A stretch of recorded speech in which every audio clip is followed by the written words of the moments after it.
everybody, and welcome back to the channel. Today we are going to continue with our weekly Ascendance of a Bookworm video. Today we're talking all about episode 8, Lutz's Mine. Ironically enough, it's spelled Lutz's Maine, so it made me think we're going to see which character Lutz mains in Smash Bros, but alas, that is not quite the episode that we got. The episode we did get, though, is pretty damn great, if I say so myself. Before we get into it, though, I do want to give a quick thank you to those of you who shared last week's video over on Twitter, at Osiris99, at RebelGirl0309, at QueenGarden19, and at Nacho Gashardo. Thank you all so much for sharing last week's video over on Twitter, and if you too would like to have your name shouted out in next week's Ascendance of a Bookworm video, then be sure to share this video around on the internet, and then tag me at JoJo Talks Too Much over on Twitter, and I will be sure to shout your name out in next week's video. The show does truly sink into some of its darker themes this week. It really does hit heavy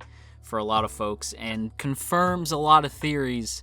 I'm sure we all want to get to the Lutz and Mine scene, but I do want to talk a little bit about the other stuff from this week's episode. I feel it's important to kind of start from a ground level and work our way up. Namely, I think the whole making paper aspect of this week's episode, seeing the actual progress that Mine and Lutz make in this week, it actually feels like it's been a long time coming. Even though it's only 8 episodes, they say in the show itself that it's actually been a full year, meaning that Mine has not only been in this world for an entire year, but Mine spent an entire year just trying to make books, and that is genuinely really impressive. I'm of two minds when it comes to how long it's taken Mine to make books. I do think, like, obviously making a book is incredibly difficult, let alone paper, so yeah, I understand why it's taken so long, but we've also seen her, like, damn near come close to succeeding only for failure to smack her upside the head.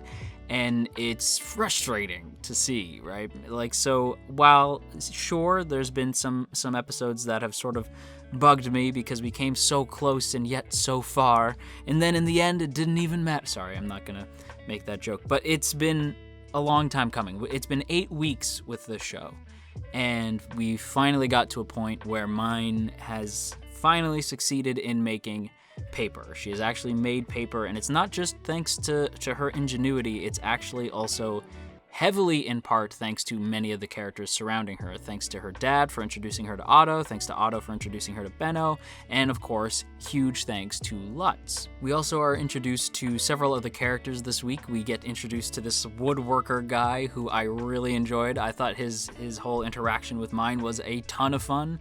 I loved how, like, angry and, like, all up in Mine's face he got. Not to be, like, a rude dude, he just wanted to make sure that she wasn't, like, screwing with him, that she was actually, like, that she knew what she was talking about. So he, like, made her nervous so that he could tell if she was gonna say the wrong thing. But of course, Mine ends up saying the right things because she actually does know what she's talking about, much to the dude's surprise.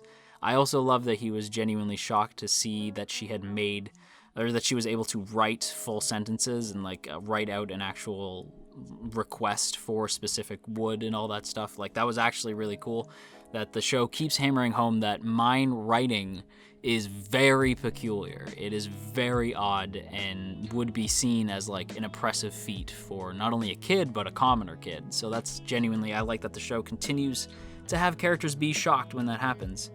It's not, like, you know, groundbreaking or anything, but I do think that the show manages to consistently pay attention to the little things throughout building its world that just really impresses me a whole bunch. But speaking of the world itself, we actually get further confirmation that yes, indeed, this is a fantasy world. It took a long time to get there, but last week we discovered magic, and oh my goodness, the amount of comments that I got saying, Benno's not magic! Like, y'all, I get it. Relax. Jesus, I'm sorry. I made a mistake. It's cool. I got so many different I ended up deleting a bunch because it was all the same comment. Just, Benno doesn't have magic. I get it. It's cool. But regardless of that, we do actually learn that magic does in fact exist in this universe. I would love to see the magic system in play. I would love to see how it actually works.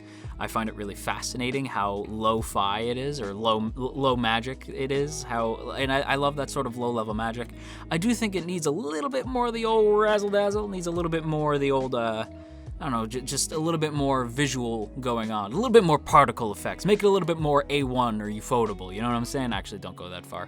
But still, like, make it a little bit more flashy. You could do with a little bit more flash, but the low-level magic does at least make it intriguing. What's more intriguing is the fact that this world is confirmed not only to have a squadron of knights, they do actually say that in order to take down a certain thing that we see in this week's episode, that if it were to fully grow, they would need to actually call in the royal knights to take care of it, and mine is like, okay, so it is a fantasy world. Dope. And I'm like, mine, you saw actual literal magic last week. I don't know what you're talking about.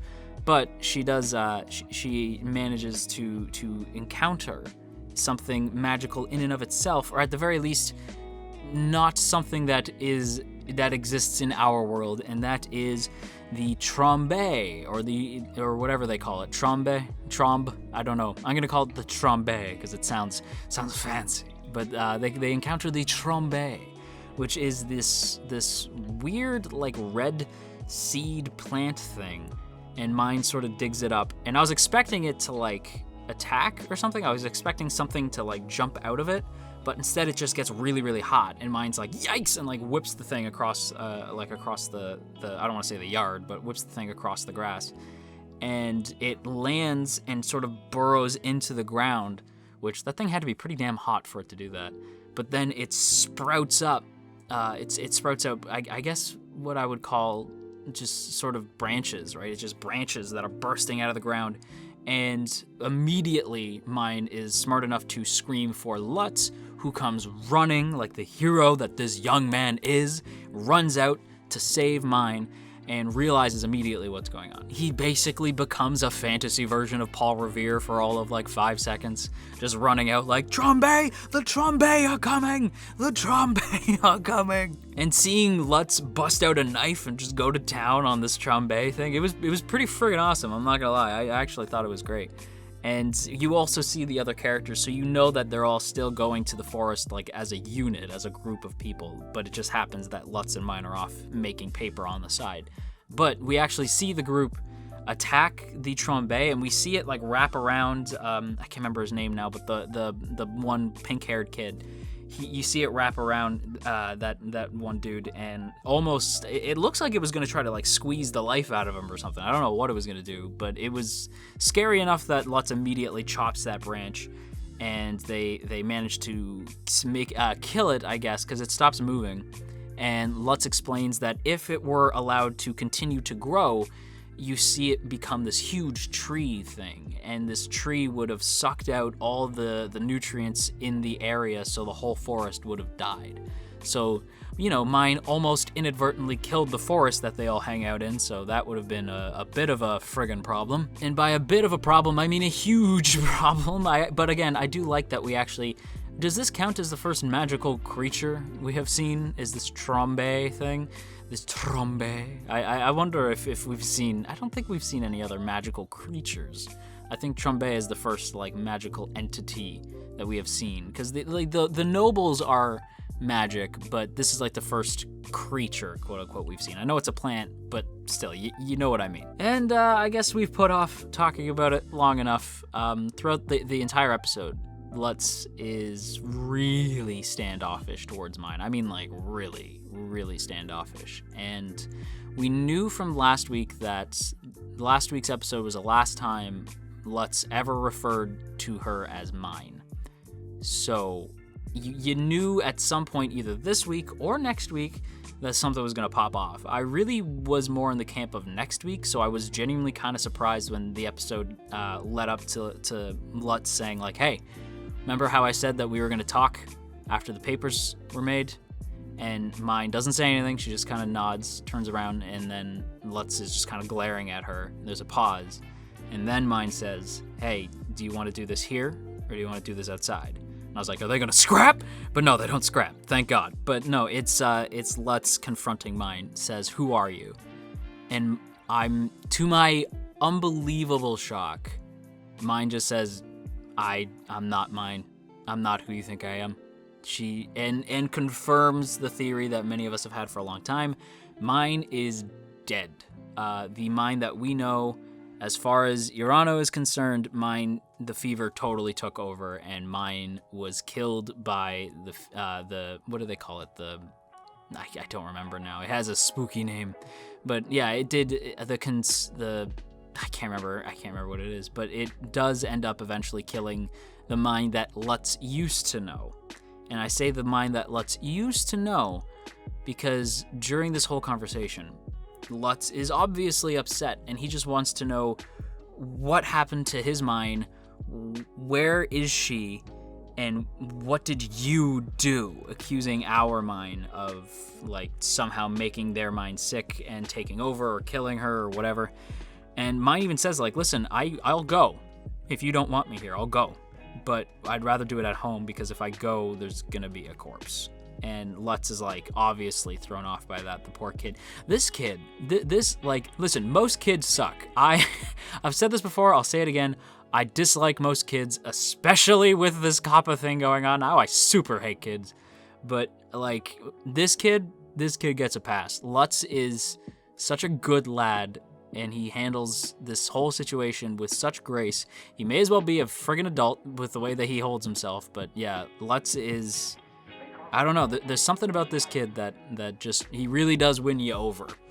And the way he handles himself here, he gets, rightfully so, he gets angry. He accuses mine because as far as he's concerned, maybe she is whatever this sickness was. Maybe she is the sickness manifest and she's what killed mine.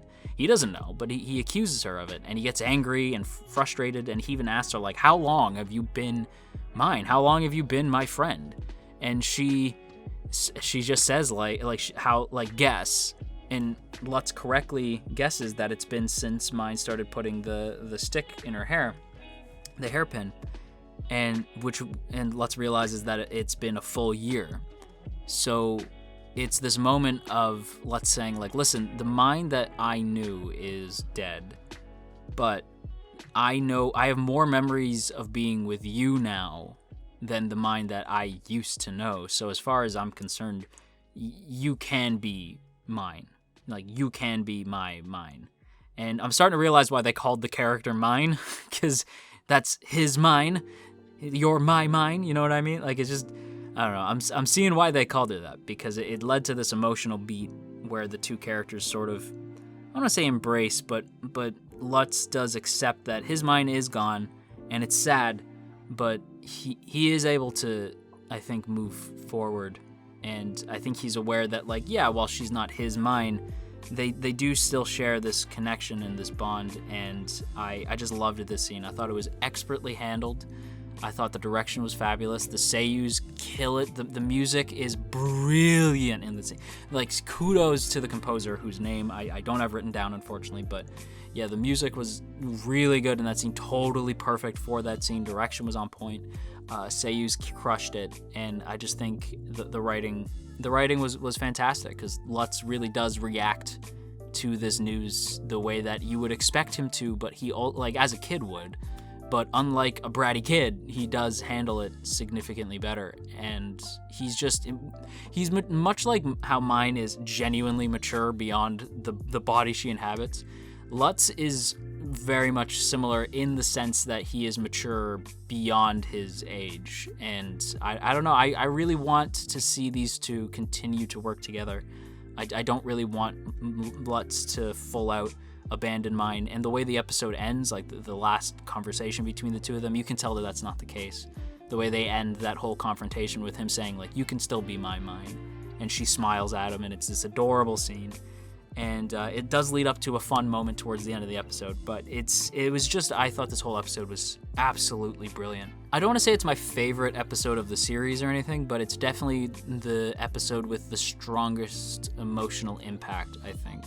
It's a little undercut by the following scene where they're like, Benno, we did it! And Benno's like, yay! And they talk about how they made the one paper out of Trombe. And Benno's like, what? Like, are you crazy? Are you trying to blah, blah, blah, blah, blah? And it's this scene played up for laughs. I would have had that... No, I guess you couldn't. I was going to say I would have had that scene before the confrontation and end on the confrontation.